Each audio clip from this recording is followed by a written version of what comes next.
Welcome to Sorting Through Life with Colleen Waterston on AM 950, the progressive voice of Minnesota. Today, I am so excited to invite my guest, Charlie Green of Rumento. Welcome, Charlie. Hey, Colleen, it's great to be here. So, Charlie, I am thrilled that you accepted my invitation to be here. And I had this written down to reach out to you because it's Mother's Day that we're airing this show. And you have co-founded and are running this amazing business, Rumento, that produces legacy books for families, inspired a lot by your own parents. Your mom was the first user of this. And so I was just like, this is the guest I would want to have on my Mother's Day show. And I had reached out to you and I told my friends, this was not an AI edited email. It was like, let me tell you what I'm thinking. I just think what you're up to is so cool. I have this home organizing business, Space by Space Organizing. I've been expanding my own offerings into something I call legacy lifting, which really focuses on more senior downsizing, more, looking at a lifetime of stuff and what do we do with it and how do we make sense of it, whether that's property and, things that could be resold or gifted or donated or trashed. But there's so many stories behind the stuff. And there's so many just great stories that come with a lifetime. And so I thought, like, I provide a service and it's very hands-on. And you provide a service and a product because your product is the book, but you have created this platform that's a service to anybody who uses it to be able to capture their stories in a really compelling way that honors their life. And so if someone's never met you or never dove into your website or never watched probably 10 to 20 podcast interviews you've done recently, tell them what Rumento is all about for the first time. Yeah, 100%. Well, Colleen, thank you again so much for having me today. I'm really happy to be here. The company is called Rumento, and it's like the words remember and memento combined into one. So and what we're doing is we're helping families capture and preserve the stories of the people they love most. For hundreds of years, if you wanted to create a memoir of your stories, there are basically two ways to do it. You could either hire someone to write your stories for you, or you could sit down and write them yourself. The first one was very easy, but extremely expensive, right? $10,000, $20,000, $30,000 in some cases. That could be the editing after the words are written. Yeah, exactly. Yeah. And then the second approach was to do it yourself, which for some folks, maybe as they get into retirement, is a really exciting proposition of writing your life stories.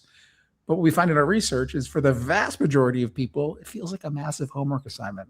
And that's why the vast majority of us won't capture our stories. And it's why when we're no longer here, our families will hold on to things like the voicemails that we've left them, right? And so, inspired very much by personal experience, we set out to build a way to be able to document your memories and your stories in your voice in a beautiful legacy book without you having to write a single word. And so what we do with Rumento is we will interview you or someone in your family every week for a year using our fully autonomous interviewing technology that will either call you, text you, or email you. And you click the button in your email or your text message, or you pick up your phone call, and you just start talking based on the storytelling prompt that is sent to you. And then Rumento will record your answer and turn those recordings that you share into beautifully written text, as if you had hired that really expensive biographer to write them for you. And then we'll take all of the stories that get compiled over the course of a year, all the photos that get added into that Rumento book, and actually put it into a physical hardcover keepsake book, like a beautiful heirloom piece. And my favorite part is there are little QR codes on the inside that when you scan are going to play the recording that was used to write each one of those stories. So for your mom or for your dad, the feedback that they'll share is, this is a book that wrote itself, my legacy on paper.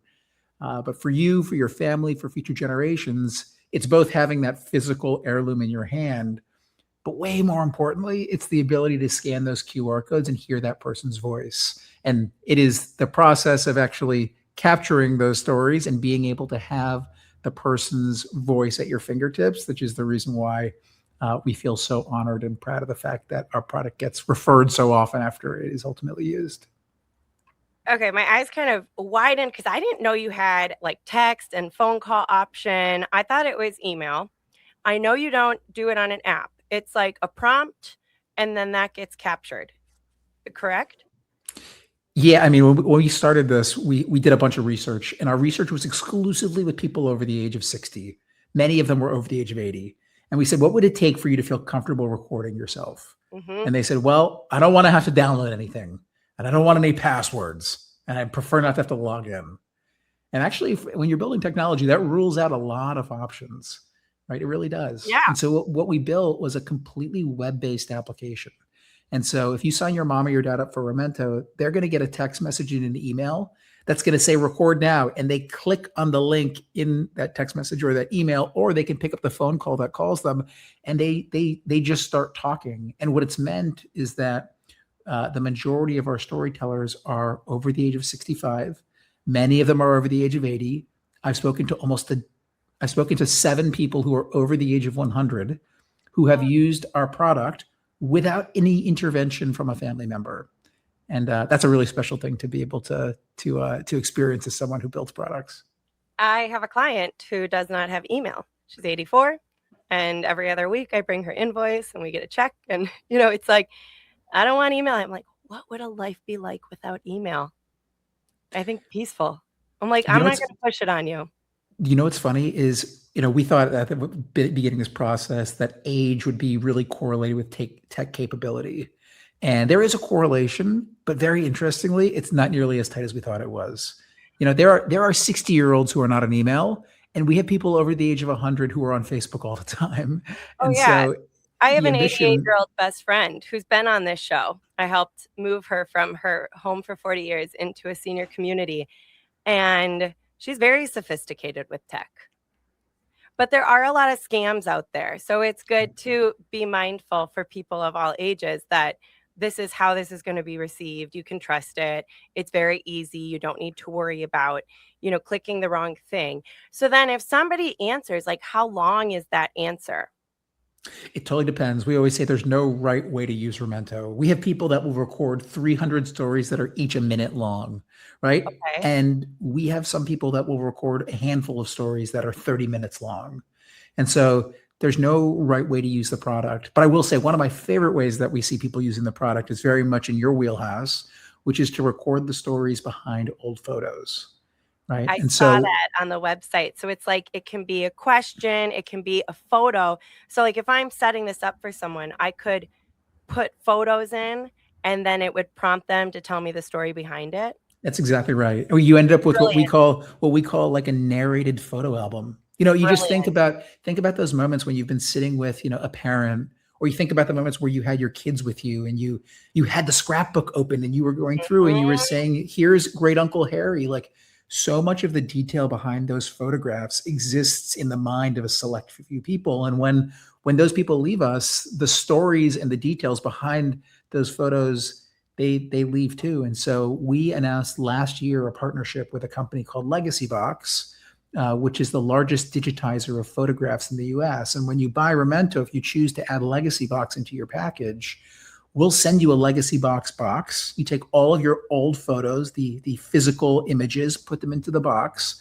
Legacy Box will digitize all of them. And then you can add those into your Remento account and invite your storyteller, or if you're the storyteller yourself, to record the story behind each one of them. So you end up with not a dusty album in the attic that no one knows the story behind, but a beautiful hardcover book that has all of those incredible photos, but also brings the who, what, when, where, why behind each one.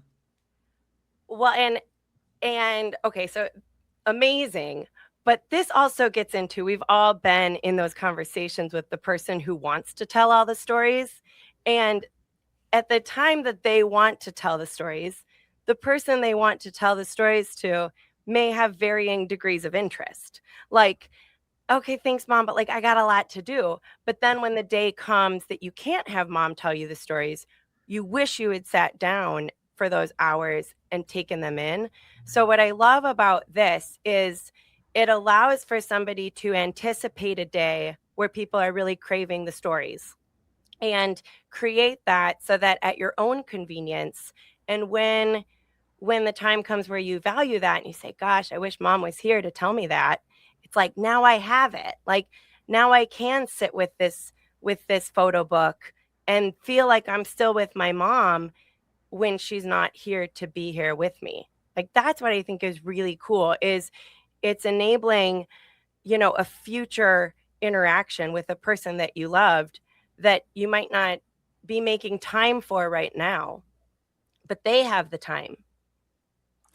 In that way, it's really almost an insurance package, right? It's to make sure that you Yeah. have that person's voice in the future. But one of the first features that we built into our product is what we call our speech to story technology, where we're taking the words that come out of someone's mouth and we are restructuring them in a way that would look and sound a lot like if it had been written by a professional, but Mhm. maintaining your voice, your personality, your tone, your word choice.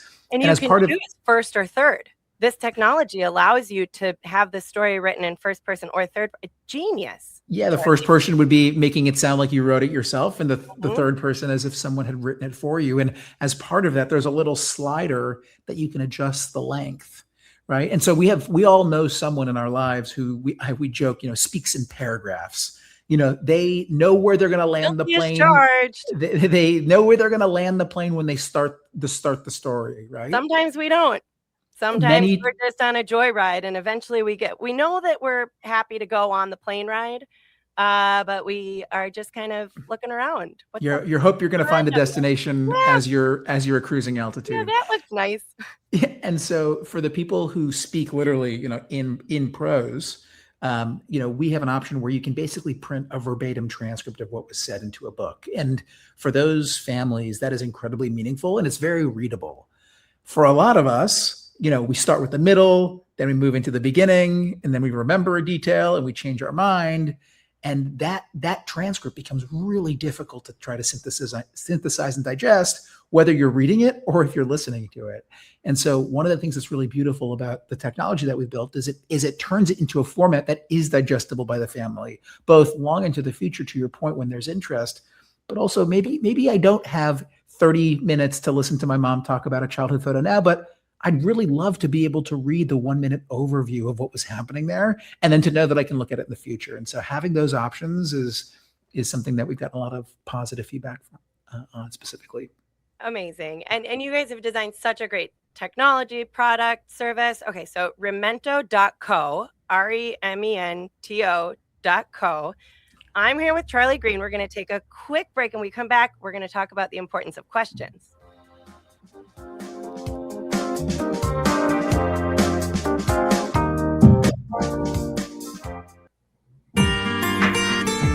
All right, welcome back to Sorting Through Life with Colleen Waterston and my guest today, Charlie Green, co-founder and CEO of Remento. We just talked all about this brilliant software and product and service that you are providing by capturing stories and capturing answers to loved ones' questions about all sorts of things. And we talked a lot about the technology of what you've designed before. Not a lot. I think you could probably do a whole day on what your team has done to create this technology that it's so much more than just sending your mom a question. So, okay. I'm the one in the family who is like, oh, Colleen and her questions. Okay. So I love a good question. I love a good conversation. I always have my phone. I'm the one that the nieces and nephews roll their eyes at, like always got the phone. The one thing that's worked really well for me recently, my oldest niece is 12, my youngest niece is 4. So I show the 4-year-old and the younger ones the images and videos of the 12-year-old when she was their age. And it's like, oh, that's why you do this, like they think that's so cool. And I'm like, you kids are growing so fast. And And I just want to capture all the cute things I think I'll remember, but I know I won't because I look at these videos and I don't remember them. But I'm also the one who's always pulling out my audio notes and my parents. So I brought some props to show you, like my collection of 300 writing prompts, your father's story book, the story of my life, 4,000 questions to getting to know everybody. That's just the book forms. The card game, how do you really know your family? Questions, question cards. This one, my family was in the funeral business. And so this is actually from the National Funeral Directors Association. Cards on the talk of a lifetime. I mean, we all know these cards that have come out to ask people questions. But I know that you guys have done an enormous amount of work and research in what questions to ask people. So you just give us a little background on like what you guys have done, because I've heard you talk about you have different prompts or suggested prompts for different ages of people's life, or how did you guys come up with if somebody doesn't come up with their own questions, how did you come up with your questions? Well, from the very beginning, the thing that we were asking ourselves was, what if we built a product that would allow you to capture memories and stories of someone you love in a way that was incredibly easy for them, first of all, and then secondly, would allow them to share things that maybe they hadn't shared before, right? Like, what would be true of that? And then frankly, Colleen, a lot of this stemmed from my own personal experience with my mom. Like I sat down with her shortly after she had been diagnosed with lung cancer, and we thought there was a good chance she might not meet her future grandchildren.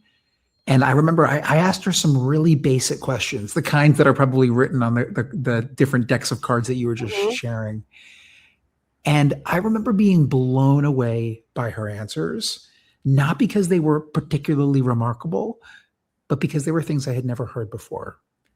And I remember looking at all of those cards and thinking to myself, I have no idea if this is dumb luck that I happened to ask her questions that led to these incredibly interesting answers, or if there was actually a lot of thinking and science that had gone into the creation of these questions. And so one of the first things that we did as a company is we created a scientific advisory board that would help us think about the ways to ask great questions. And we thought about it from a couple different dimensions. We started working with a guy who had done literally thousands of life story interviews to learn what were the answers that were given, what were the questions that had been asked that the families of those people responded most positively to.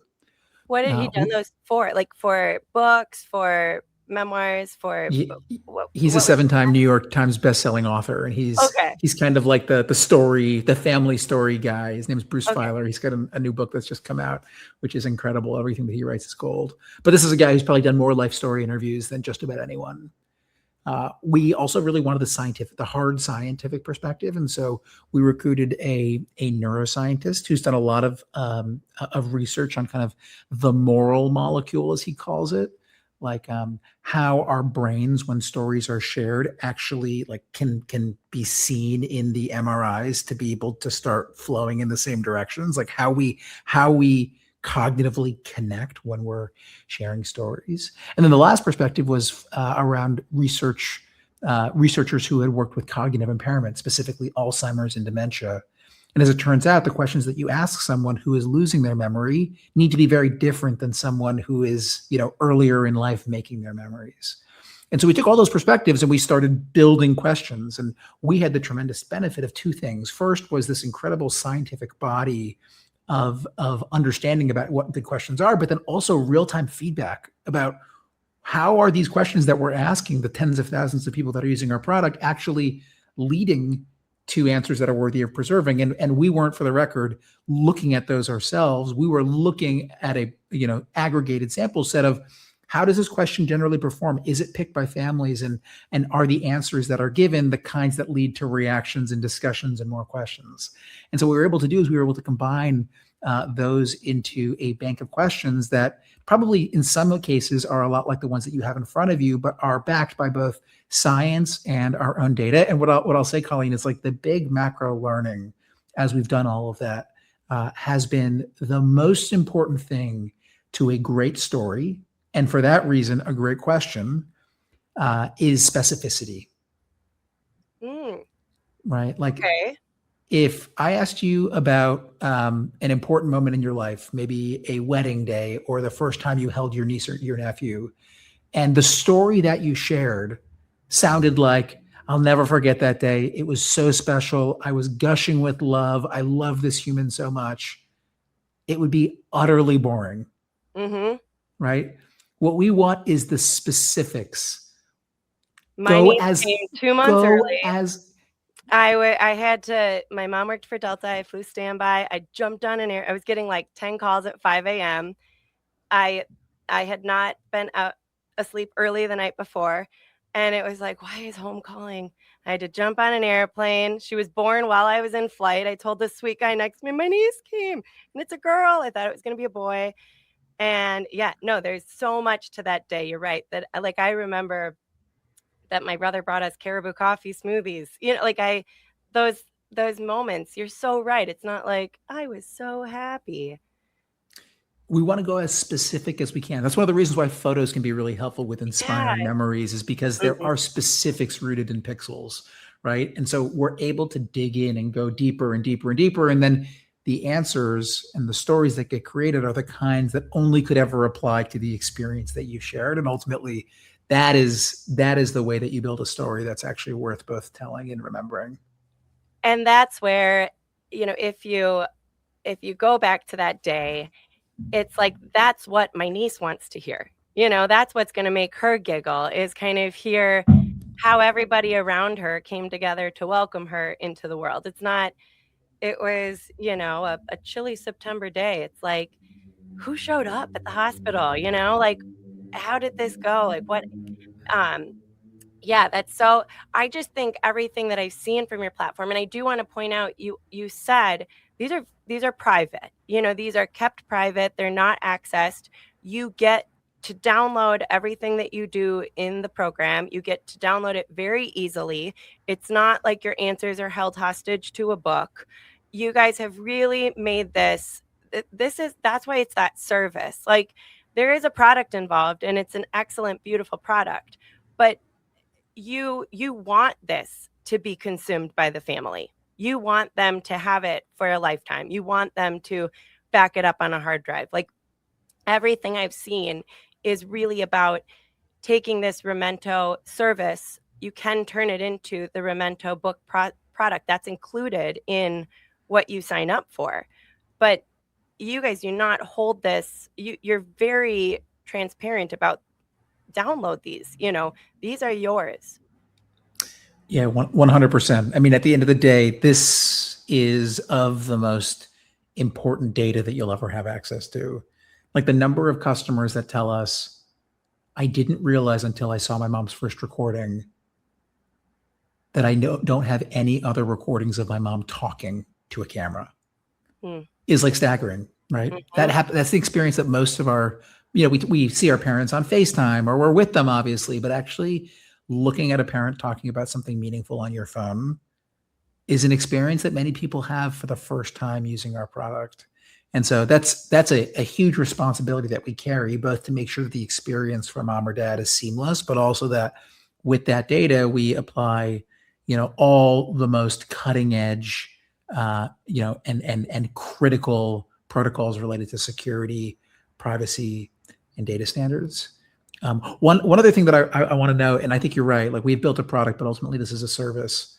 One of the things that we are really trying to focus on is not just productizing the pathway towards creating a book with the book as the destination, but really productizing the journey, Mhm.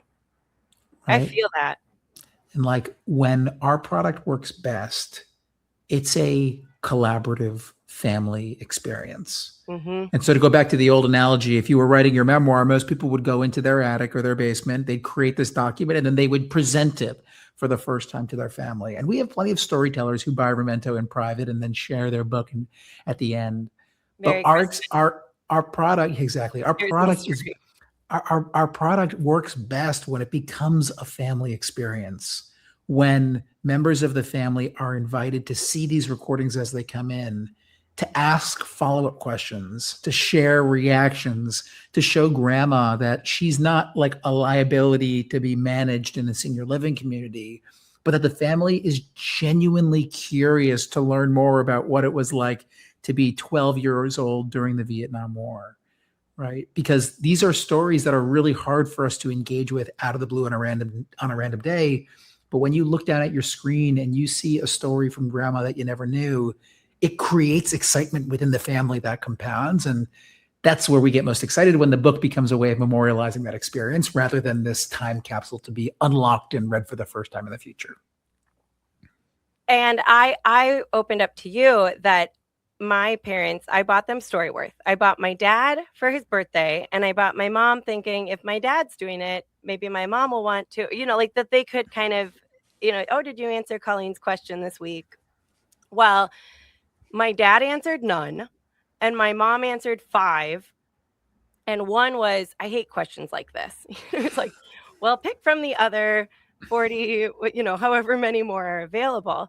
But it was just not, it was not a priority. And I think they felt a lot of what you've discovered is some of that resistance.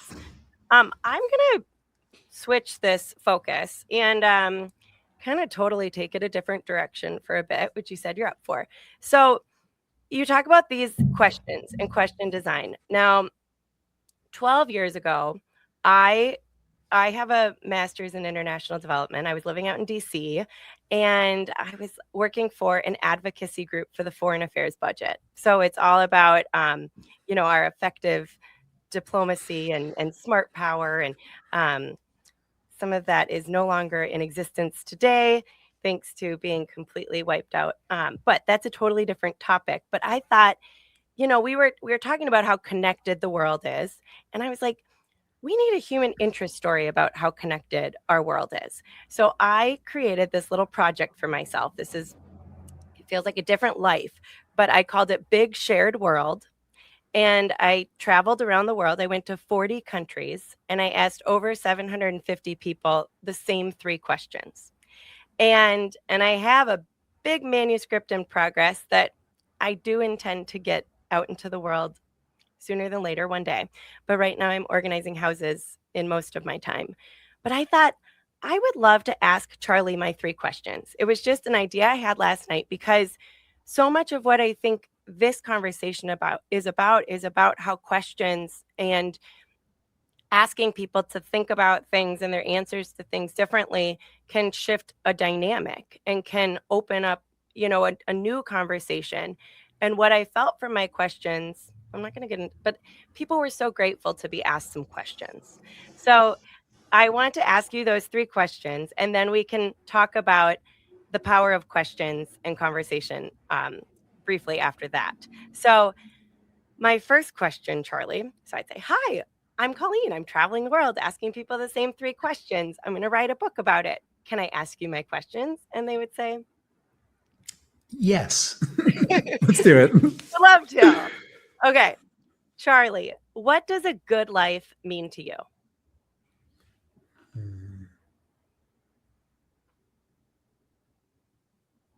Starting with a softball, eh?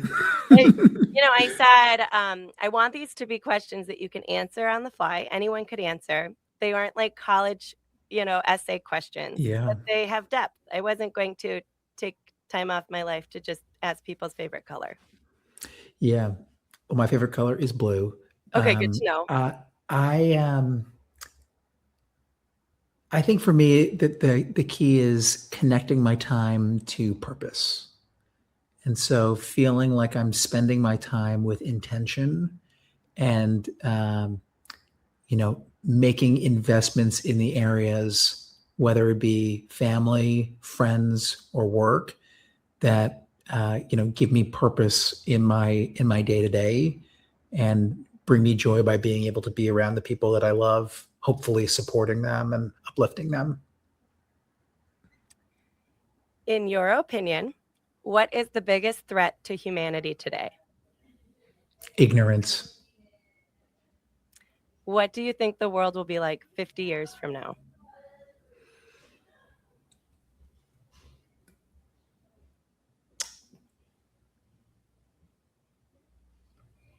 think it'll be different. I think it'll be different. I think it'll be really different 5 years from now. My hope is that 50 years from now,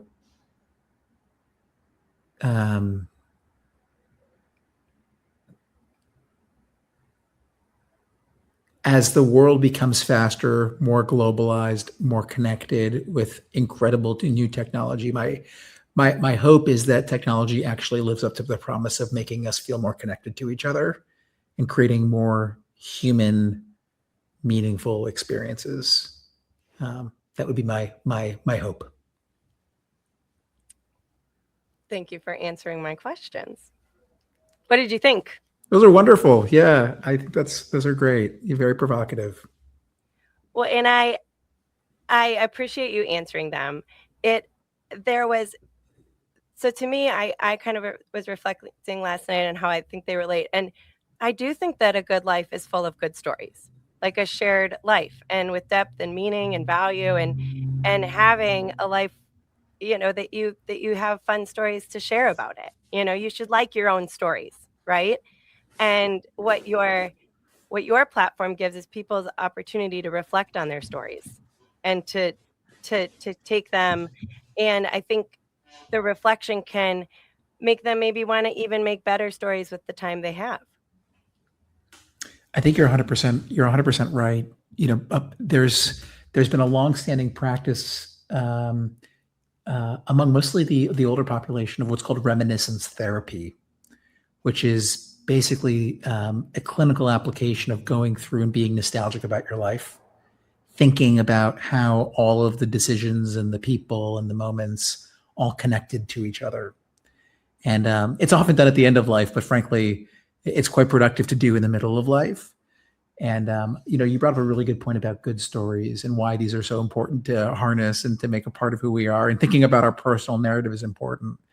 But I would say equally important to being able to find purpose in your life is identifying those difficult stories, right? Understanding how the moments that you have faced have shaped you, understanding how you've responded to resilience, understanding how your family, the people who have come before you, have responded to resilience, and developing a comfort of talking about those moments, being vulnerable with the people that you love, and helping them understand that the person who you are has been shaped by incredible moments of gratitude and wonder, but also moments of potential hardship. And we don't do anyone a credit when we steer away from those.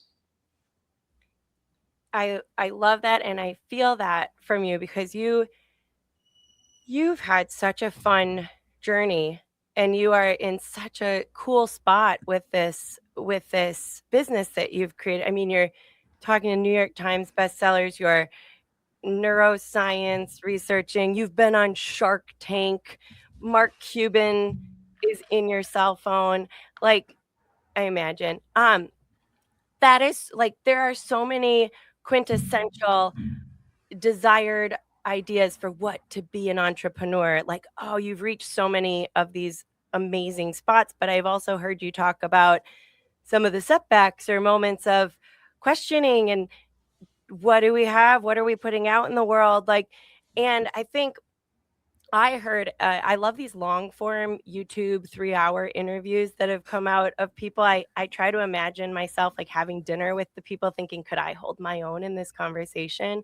But there was a really successful person who said that success is in enjoying the journey of it, not waiting for that, oh, I'll be happy when I have a car. And that, well, when I have the car, now I just want the house. When I have the house, I want the bigger house. When I have the bigger house, I want the best vacation. It's like always working, but it's like enjoying it, including the struggles. And when I heard that, it shifted so much for me because, I have my own thing, and it can feel 10 steps forward, 3 steps back, 5 steps forward, 1 back, but isn't that life?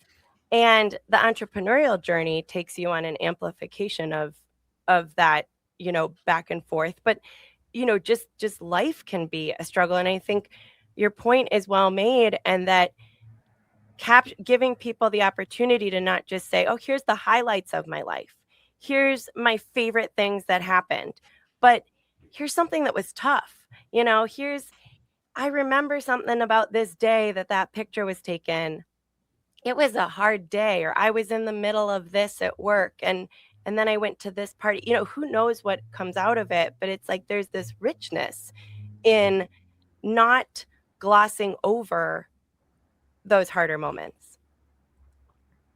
Yeah, 100%. All of the research, all of the science on this topic indicates very squarely that, especially if you have kids, either directly or in your orbit, sharing with your kids moments of challenge, of adversity, and actually overcoming it increases their well-being across just about every single measure that you can, from self-esteem to resilience, down the list. And so, yeah, if you love your family, if you want them to be well balanced, if you want them to have high self-esteem, if you want them to feel connected to who they are and their roots, like, yeah, don't shy away from the moments of challenge, because those can be the ones where they can learn the most.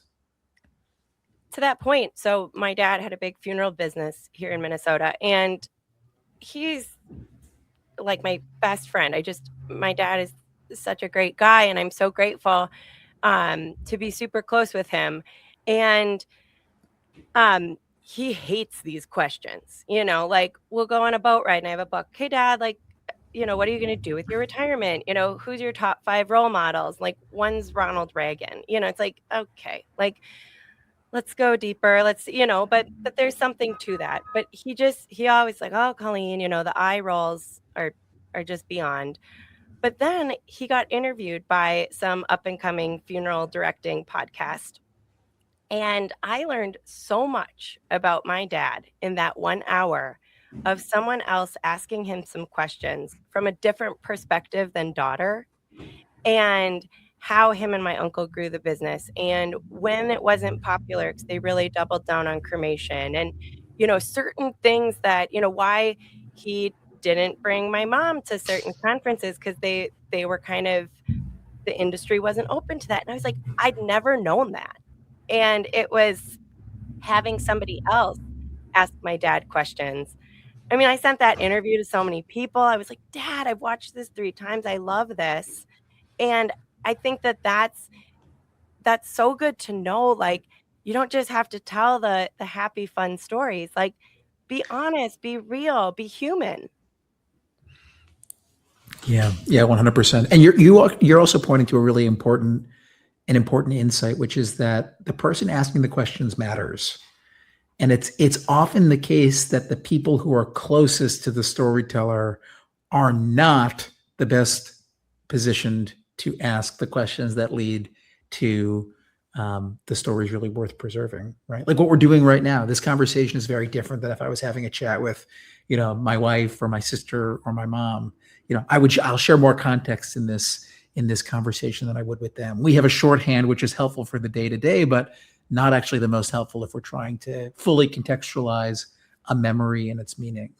And so, yes, there's a reason why people hire professionals for making memoirs, and there's a reason they hire people as therapists who don't know them and don't have judgment about them, right? Like the answers do change based on who's asking the questions.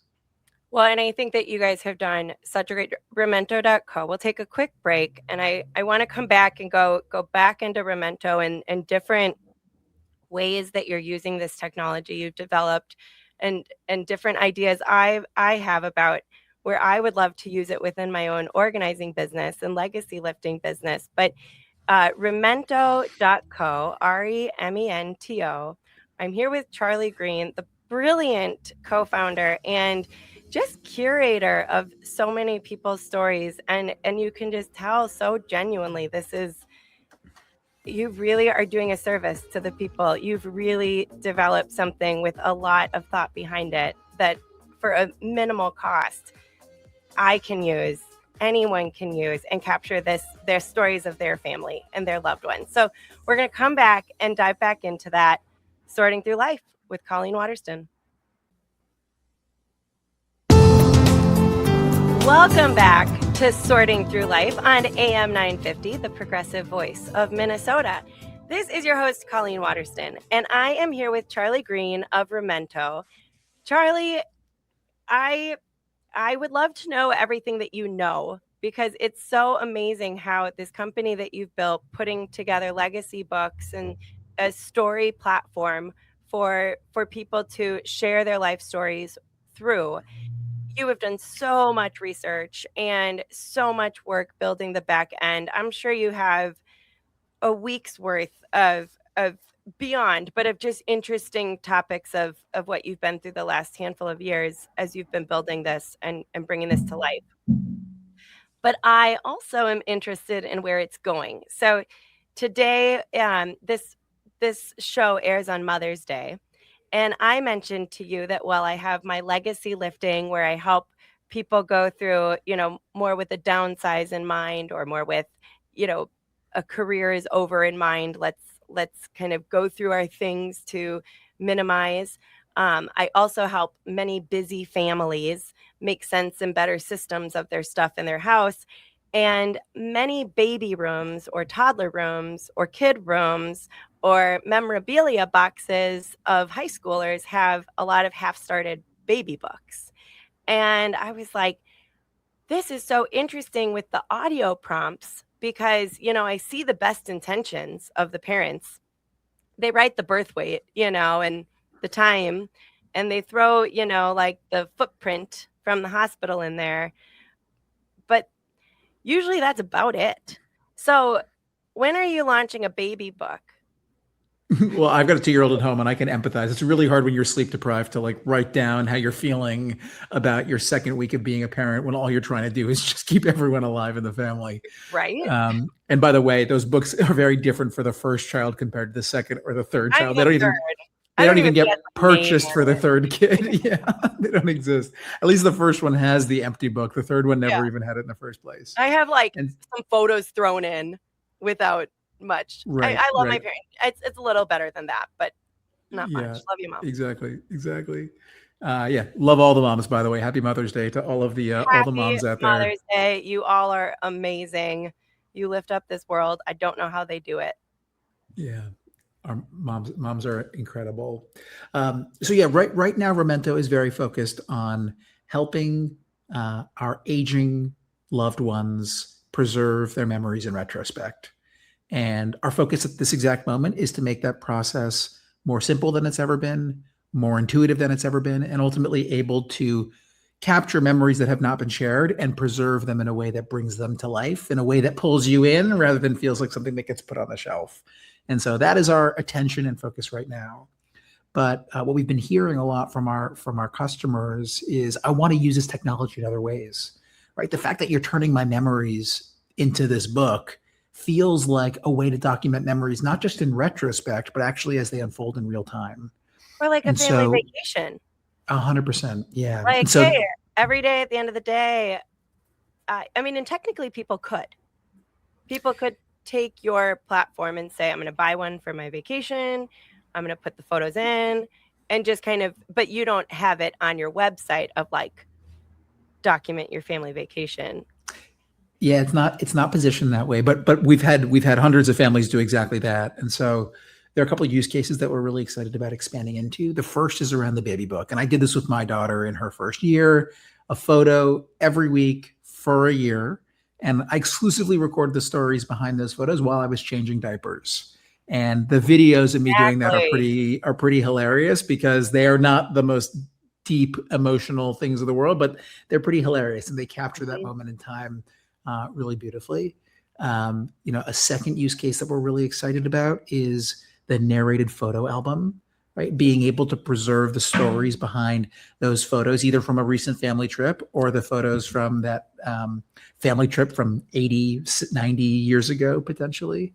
And then the last use case that we're also really excited about is documenting the stories behind physical objects and heirlooms, right? So many of us at some point in our life are going to experience downsizing, whether we're the ones doing the downsizing or a loved one is.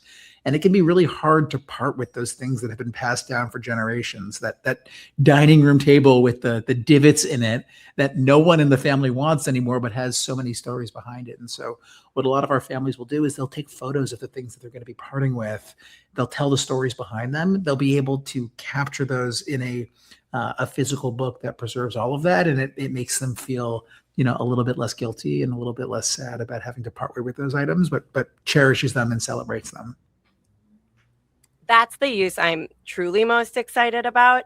I do think my sister, she's a mom of three. My sister-in-law is a mom of three, and they're both amazing. I'm on Mother's Day hosting the brunch so that they can relax and I can celebrate them. I'm the child-free. I want to be the child-free matriarch of my family. I want to hold us all together and always be there for them, but not be responsible for them, not go to the school conferences. But my sister's really good at putting the photos together, a photo book after we go on a vacation. And so I'm so grateful for her, but she works at it. She prioritizes it. And I love that this could be, if you could use Memento as it is, as a great platform for getting that done, and don't let perfect be the enemy of good or done. It's like, hey, this could be a great way to just document what you're doing and then turn it into something, and it's better than nothing, even if it's not, you know, the most perfect scrapbook or designed for that. You could make it pretty cool.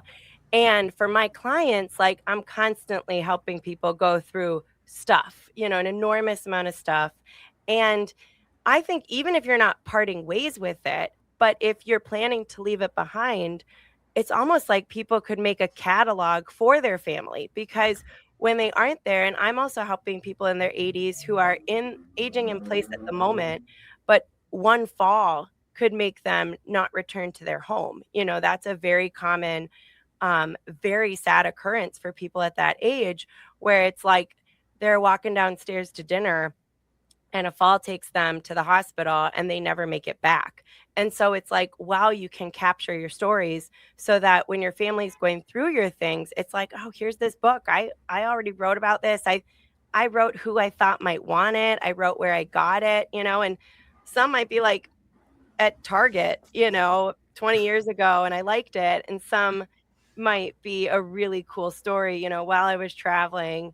I'm very big about not throwing things away for people, because I'm like, I don't know, this might mean more to you than this might seem like trash, but it's actually the last note your parent wrote you, and it means so much. So I love that you're thinking about all of those different things. And Charlie, we only have a minute. So what do you want? How can people go and buy this book? Our product is available for sale on our website. Again, it's like the words remember and memento combined into one, memento.co.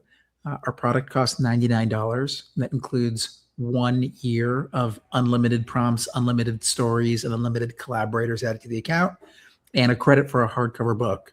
And today's Mother's Day, we're on sale right now, so you can take $15 off your purchase. That's $84. Buy Memento for yourself or for a mom in your life, and yeah, you've got our commitment that it'll be an investment that you won't regret. I might buy it for myself and just start telling stories. I hope you will. Give people, hey, here's Colleen's thoughts from the last year, every year. Charlie, thank you so much for being here. Thank you all for listening.